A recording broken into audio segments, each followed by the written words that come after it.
मध्य प्रदेश की राजधानी भोपाल से बीके हिंदुस्तानी यूट्यूबर, नेशनल मीडिया फाउंडेशन नई दिल्ली, समूह पत्रकारिता परिषद नई दिल्ली आज नर्मदापुरम जिले की सिवनीमल तहसील के ग्राम पंचायत बाबरी आए, जहां पर किसान लोग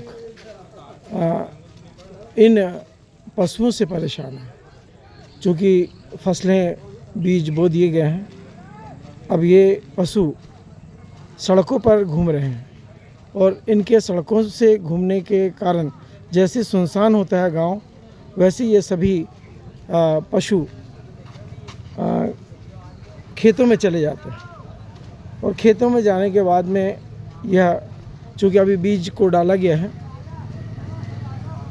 जो आसपास में जो घास लगी हुई है उन घासों को ये पशु खाते हैं और पूरे खेत को रौंद डालते हैं।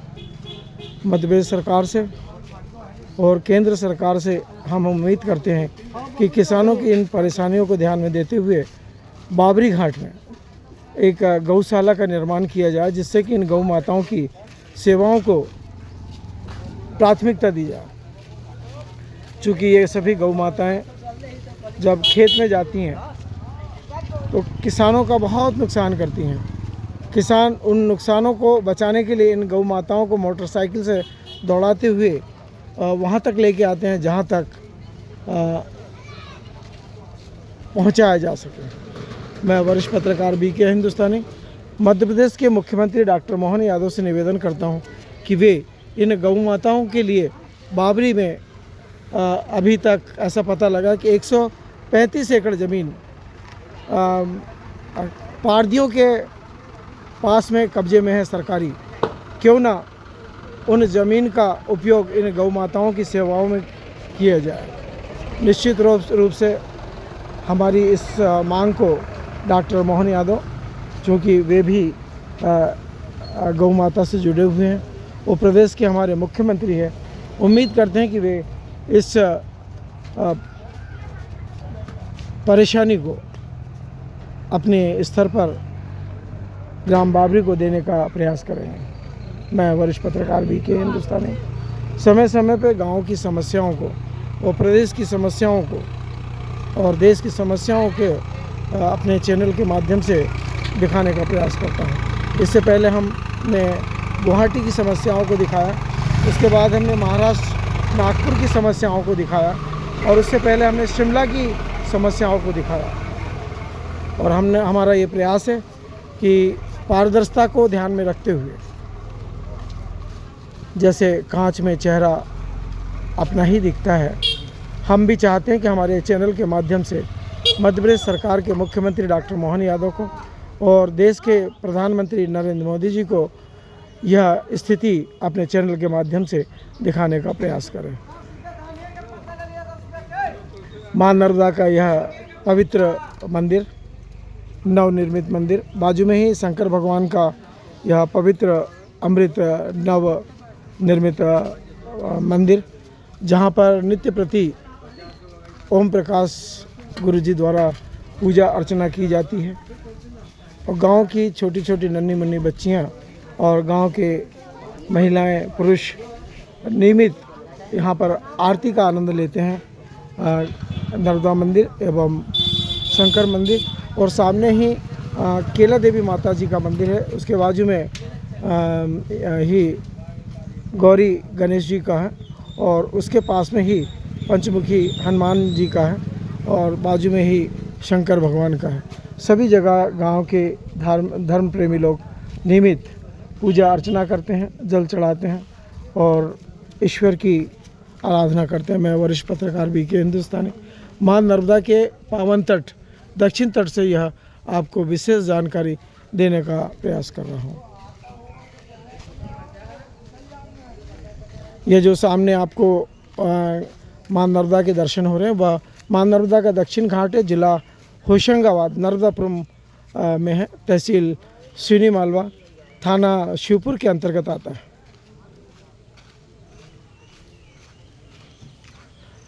नित्य प्रति मां नर्मदा के इस पावन तट पर गांव के लोग और आसपास के गांव के लोग दीपदान करने के लिए आते हैं।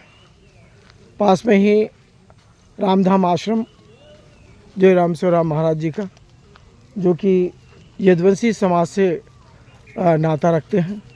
छोटी सी उम्र में वे अपने इस बाबरी गांव मामा गांव से अपने परकम्मावासी सहयोगी के साथ परकम्मा पे चले गए। बाद में वे जिन्होंने लेके गए थे वे उनके गुरु हो गए और ये चेले हो गए। मैं वरिष्ठ पत्रकार BK हिंदुस्तानी नियमित मां नर्मदा के इस पावन तट के बारे में आपको जानकारी दे रहा हूँ। पास में ही यह स्वास्थ्य विभाग की एक बिल्डिंग बन रही है। पुरानी बिल्डिंग को इसलिए तोड़ दिया गया कि उसमें भ्रष्टाचार हुआ था, इसीलिए उस बिल्डिंग को पूरी तरह हटा दिया गया। अब वर्तमान बिल्डिंग जो है वो वर्तमान सरपंच निर्धर यदुवंशी और पंचायत प्रतिनिधि के माध्यम से बनाया जा रहा है। इसमें बहुत खर्चा आया, चूँकि हाइट ज़्यादा होने के कारण इसे बनाया गया है। चूँकि मां नर्मदा के 2013 में जब मां नर्मदा जी का बहाव तेज हुआ था तो जल स्तर इस मंगल भवन की एक मंजिल को डुबा चुका था। केला देवी माता के एक मंजिल को डुबा चुका था और मां नर्मदा का जल जो है मां नर्मदा के इस मंदिर तक पहुंचा था। उन सभी को ध्यान में देते हुए इस बार जो भी बिल्डिंगें मां नर्मदा के तटों पर बनाई जा रही हैं वह मां नर्मदा के 2013 के बहाव में जो लेवल बना था उसके आधार पर बनाई जा रही है। निश्चित तौर पर अब जो बिल्डिंगें बनाई जा रही है वो बिल्डिंग डूब क्षेत्र में नहीं आएगी और परेशानी नहीं पैदा होगी। इनको इंजीनियरों ने ध्यान दिया है। जिस रोड से ये 2 लोग जा रहे हैं इस रोड को भी सेंक्शन कर दिया गया है। यह रोड भी अब निश्चित तौर पर 6 फीट से ऊपर कर दिया जाएगा, जिससे कि मां नर्मदा का जल जब बहाव क्षेत्र बनेगा तो यह निश्चित तौर पर आने वाले धर्म प्रेमियों के लिए सुरक्षित रहेगा। यह मां केला देवी का मंदिर, बाजू में ही मंगल भवन। कमल किशोर जी नागर जी के कथा से जो 90,000 रुपये बचा था और कुछ पैसा यहाँ के धर्म प्रेमियों के से मिलाकर इस मंगल भवन का निर्माण किया गया है। यह केला देवी धाम जो रामसोराम महाराज जी के अथक प्रयासों से बनाया गया है। यदुवंशी समाज की यह धरोहर, एक धरोहर आपने को हमने बताया नर्मदा मंदिर, दूसरा शंकर मंदिर और तीसरा केला देवी धाम। यह 3 धरोहर यदुवंशी समाज की संपत्ति के रूप में मानी जा रही है। और गांव के बीचों बीच राधा कृष्ण मंदिर भी यदुवंशी समाज के सहयोग से बना हुआ है। उसे भी हम निश्चित तौर पर यदुवंशी समाज की संपत्ति मानकर चल रहे हैं। पर जितनी भी संपत्तियां हैं वह कोई भी संपत्ति मध्य प्रदेश सरकार के रजिस्टर्ड खाते में नहीं है। बार बार समिति के लोगों से निवेदन किया गया है कि इन सभी मंदिरों को मध्य प्रदेश सरकार के रजिस्ट्रेशन एक्ट के अंतर्गत लाया जाए, जिससे आने वाले समय में मध्य प्रदेश सरकार कुछ ना कुछ आर्थिक सहयोग इनके विकास के लिए दे सके। पर अभी तक यदुवंशी समाज के जो लोग भी अपने आप को सामाजिक स्तर के सेवक मानते हैं, उन्होंने कोई भी मंदिर अभी तक मध्य प्रदेश सरकार के विभाग में रजिस्टर्ड नहीं कराया है। उम्मीद है कि आने वाले समय में वे इन सभी मंदिरों को रजिस्टर्ड करवाएंगे और मध्य प्रदेश सरकार से जो 1 लाख और 1.5 लाख रुपया प्रतिवर्ष जो प्राप्त होता है उन्हें प्राप्त होगा। इस समय गांव की कन्याएं मां नर्मदा के दर्शन करके वापस लौट रही हैं। बुजुर्ग लोग भी मां नर्मदा के दर्शन करके, काका जी जरा देखिए, मां नर्मदा के दर्शन करने के लिए लोग नित्य प्रति सुबह और शाम पहुंचते हैं और मां नर्मदा के दर्शन करते हैं और अपने आप को अमृत योग्य समझते हैं। सामने में ही पंचमुखी दरबार हनुमान जी का और गणेश गौरी जी का मंदिर जो इस बड़ के झाड़ के पीछे में हल्का हल्का आपको दिखाई दे रहा है। और यह चबूतरा साधु संतों के बैठने के लिए और आम नागरिकों के बैठने के लिए। सामने में ही सीहोर जिला की रेहटी तहसील का ग्राम पंचायत बाबरी, और बाबरी गांव भी 2013 के बहाव में सामने जो पेड़ पीपल का दिख रहा है हनुमान जी के, दक्षिण हनुमान जी के स्थान का, वह पूरी तरह डूब चुका था। मां नर्मदा का जल स्तर उस समय इतना बहाव में तेज़ था कि 1300 गांव, मां नर्मदा के दोनों तटों के 1300 गांवों को खतरे के निशान पे मध्य प्रदेश सरकार ने रेखांकित किया था। पर मध्य प्रदेश सरकार के प्रयासों से सभी गांव सुरक्षित रहे और कोई भी जन धन का नुकसान नहीं हुआ। पर जिनके घर गिर गए थे, जिनके पशुओं का बहाव में चले गए थे, मध्य प्रदेश सरकार ने उनको मुआवजा देने का प्रयास किया। मैं वरिष्ठ पत्रकार इस समय मां नर्मदा के दक्षिण तट पर तहसील सिवनी मालवा और जिला नर्मदापुरम थाना शिवपुर के अंतर्गत यह जानकारी दे रहा हूँ। ये जो सामने जो घाट दिख रहा है वह गऊ घाट है। यहाँ पर ऐसा बताते हैं बुज़ुर्ग कि गौ माताएँ शाम को चरने के बाद में, दोपहर में चरने के बाद में, जल ग्रहण करने के बाद में यहाँ विश्राम किया करती थी, इसलिए इसको गऊ घाट के नाम से जाना जाता है। बाजू में ही शांति धाम तो ऊपर बनाया गया है पंचायत के माध्यम से, पर बाकी समय गऊ घाट से लगा हुआ शांति धाम आने वाले सभी स्वर्गवासी लोगों के लिए एक अंतिम संस्कार का स्थान बना हुआ है। और अभी हम आपको बाबरी के नाव घाट की तरफ लेके जा रहे हैं। नाव घाट भीमू राठौर संचालित करते हैं और कई वर्षों से संचालित करते आए हैं। चूँकि उनके पास में नावों की व्यवस्था, चाहे बाढ़ का समय हो, चाहे सामान्य समय हो, सभी समय में उनके पास में साधन संपन्न घाट के रूप में जाना जाता है। इसीलिए रेहटी तहसील और भैरवंदा तहसील और सिवनी मालवा तहसील के सीओ के द्वारा उन्हें घाट का संचालन करने का अधिकार ठेके के माध्यम से दिया जाता है। आज दोनों तटों पर बिहार और यूपी के जो लोग आते हैं, उनके कारण सभी बाज़ार पैसों के मामले में बहुत शुद्ध हो चुके हैं। क्योंकि बिहार का आदमी और यूपी का आदमी जितनी मेहनत करता है उतना शरीर को बनाने के लिए भोजन का भी आनंद लेता है। और आज तक हमको किसी भी दुकान से ये शिकायत नहीं मिली कि बिहार का या यूपी का आदमी हमारे पैसे लेके चले गया, और लेके भी यदि चले गया तो वापस जब आता है तो सबसे पहले पुराने बिल का भुगतान करने के बाद में नया बिल लेता है। मेहनत में भी यूपी और बिहार के लोग सबसे आगे हैं।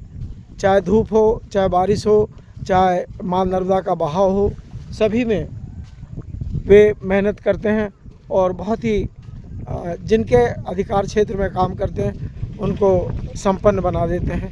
यह हमने स्वयं ने कई बार अपने चैनलों के माध्यम से मध्य प्रदेश सरकार के अधिकारियों को, जो मजदूर एक्ट के अंतर्गत जो अधिकारी काम करते हैं, उनको निर्देश भेजा है। मौसम काफ़ी गमगीन है, मौसम काफ़ी आनंदमय है, मौसम काफ़ी आनंदमय है। नन्हे मुन्ने बच्चे लोग क्रिकेट का आनंद ले रहे हैं और आकाश पूरी तरह बादलों से छाया हुआ है। ऐसा लगता है कि आज रात में बारिश बहुत तेज़ रहेगी, पर चूँकि 3 दिन से मौसम बोनी नहीं करने दे रहा है किसानों को, उनकी ये मजबूरी है कि महंगी बीज महंगे खाद लाकर भी वे बोनी नहीं कर पा रहे हैं, क्योंकि खेतों में इस समय बतर नहीं आ पा रही है। नन्हे मुन्ने बच्चे क्रिकेट का आनंद ले रहे हैं मां नर्मदा के तट पर, और कुछ मछुआरे मछली पकड़ने के लिए अपनी जाल को व्यवस्थित कर रहे हैं। हम चाहते हैं कि मध्य प्रदेश सरकार महानर्मदा के दोनों तटों पर मज़दूरों के लिए जैसा कि अन्य ज़िलों के अंदर में, अन्य गांवों में मज़दूरों के रहने की व्यवस्था की गई है, उसी प्रकार महानर्मदा के जिन जिन तटों पर रेत का उत्खनन होता है वहाँ पे मज़दूरों के रहने के लिए मध्य प्रदेश सरकार की तरफ से व्यवस्था की जाए। 10 रुपये के पर डे 10 रुपये की राशि के अनुसार उनको रुकने की व्यवस्था, जहाँ पर लैट्रिन, बाथरूम, नहाने की व्यवस्था ऐसी की जाए। रेन बसेरे अभी तक रेन बसेरे वहाँ बनाए गए हैं जहाँ तहसील स्तर के शहर बने हुए हैं, जैसे सिवनी मालवा हो गया, टिमरनी हो गया, होशंगाबाद हो गया, यहाँ पर रेन बसेरे बनाए गए हैं। तो क्यों ना आने वाले समय में माँ नर्मदा के दोनों तटों पे जहाँ मज़दूर लोग इस रेत के उत्खनन में अपना सहयोग प्रदान करते हैं, वे रात्रि विश्राम कर सकें। चूँकि इस समय बाहर से आने वाले जो मज़दूर हैं वे पन्नियों, पीली पन्नी, लाल पन्नी और गुलाबी पन्नियों में अपना जीवन यापन करते हैं, वो अशोभनीय है, अमानवीय है। इसलिए मध्य प्रदेश सरकार से उम्मीद करते हैं कि वे आने वाले मज़दूरों के लिए पूरा सहयोग करें। और मज़दूर स्वास्थ्य मंत्री और मज़दूर के जो मंत्री हैं उनका नाम तो मुझे याद नहीं आ रहा, मैं सभी से निवेदन करता हूं कि मध्य प्रदेश में जो बाहर के प्रदेश के से आते हैं मज़दूर, उनके रहने की व्यवस्था और उनके नहाने धोने की व्यवस्था, उनको के विश्राम की व्यवस्था, उनके सुबह सोच जाने की व्यवस्था मध्य प्रदेश सरकार करे। अन्यथा हमें न्यायालय की शरण लेना पड़ेगा, चूँकि मज़दूर बहुत दूर से आते हैं, अपने परिवार को छोड़कर आते हैं। उनकी माँ नर्मदा के तटों पर कोई व्यवस्था ना होने के कारण हमें परेशानी होती है। मैं वरिष्ठ पत्रकार बीके हिंदुस्तानी, माँ नर्मदा के नाव घाट से, यह जो नाव आ रही है ये भीमू राठौर की नाव है और ऐसी बड़ी बड़ी नावें उनके पास में 3 हैं और छोटी नावें भी 2 से 3 हैं। और जब माँ नर्मदा का जल स्तर बढ़ता है तो सभी नाव माँ नर्मदा के तटों पर बसे गाँव की सुरक्षा में लग जाती है। और हम समय समय पर भीमू राठौर परिवार का आभार करते हैं कि वो समय समय पर माँ नर्मदा के तटों पर जब भी कोई घटनाक्रम आते हैं तो वो सहयोग प्रदान करते हैं। इन्हीं उम्मीदों के साथ मैं वरिष्ठ पत्रकार बीके हिंदुस्तानी, जय हिंद, जय भारत।